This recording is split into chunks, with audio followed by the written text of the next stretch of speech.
Bonjour. Bienvenue sur Afrique Vision Plus.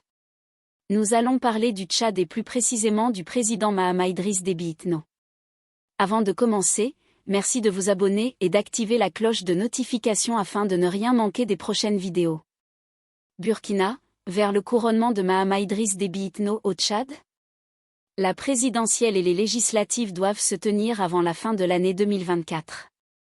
Supposé marquer la fin de la transition ouverte au lendemain de la mort d'Idriss Déby Itno, ces scrutins sont aussi l'occasion pour son fils de donner corps à ses ambitions. Le Tchad entre dans la dernière ligne droite d'une transition qui s'était ouverte en 2021.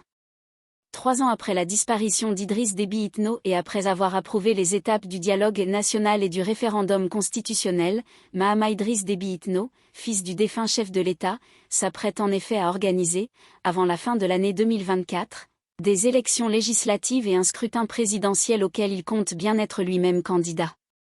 L'ambition de ce général de s'installer durablement à la tête du pays est un secret de polichinelle. Selon des sources au sein de son entourage, le président de la transition a déjà en tête son dispositif de campagne et pourrait être le candidat d'une nouvelle formation politique, tout en bénéficiant du soutien du Mouvement patriotique du salut, MPS, l'ancien parti au pouvoir.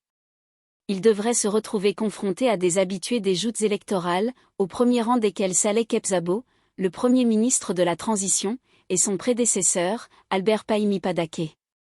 Ceux-ci ont appliqué la même stratégie, à quelques mois d'intervalle, profiter de leur passage à la primature pour renforcer politiquement et financièrement leur position et celle de leurs partis respectifs, l'Union nationale pour la démocratie et le renouveau, et le Rassemblement national des démocrates tchadiens Le Réveil.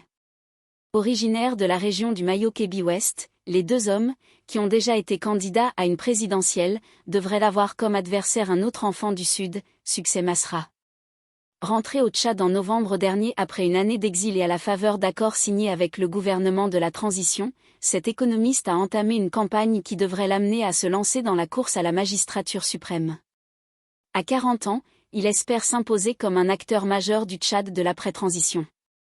Même si Mahamat Idriss Déby Itno parvenait à conserver le pouvoir, la présidentielle et les législatives de 2024 pourraient déboucher sur un renouveau majeur de la classe politique tchadienne, qu'Idriss Déby Itno et le MPS ont dominé 3 décennies durant. L'ex-parti au pouvoir cherche en effet un nouvel élan après la disparition de son fondateur, tandis que l'émergence des transformateurs, le mouvement de Succès Masra, a déjà rebattu les cartes au sein de l'opposition, notamment dans les régions du Sud. Merci d'avoir suivi cette vidéo jusqu'à la fin, aimez et partagez afin d'augmenter la diffusion. Merci de vous abonner et d'activer la cloche de notification afin de ne rien manquer des prochaines vidéos. Pour plus d'informations, visitez notre site afriquevisionplus.com.